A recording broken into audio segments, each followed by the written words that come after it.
আপনার আমার মনে আছে সেই ছোটবেলার সেই পড়াগুলা? বাংলাদেশে পার্বত্য জেলা কোন তিনটি? যদি জেনে থাকেন কমেন্ট বক্সে জানাবেন। Number ১ Khagrachari, Rangamati, Bandarban. Number ২ Feni, Comilla, Noakhali. Number ৩ Chittagong, Lakshmipur, Chandpur.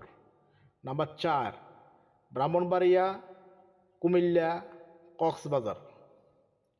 সঠিক উত্তরটি কমেন্টে জানান। ছোটবেলার পড়াশোনা আপনার আমার মনে আছে কিনা দেখি আমরা সবাই এই প্রশ্নগুলোর উত্তর, যেই উত্তরটাই সঠিক হবে সেটাই আমরা কমেন্ট বক্সে লিখব।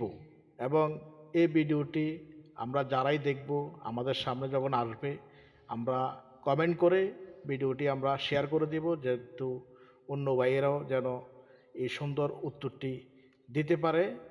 আর এই পেজটি আপনারা ফলো করে রাখবেন।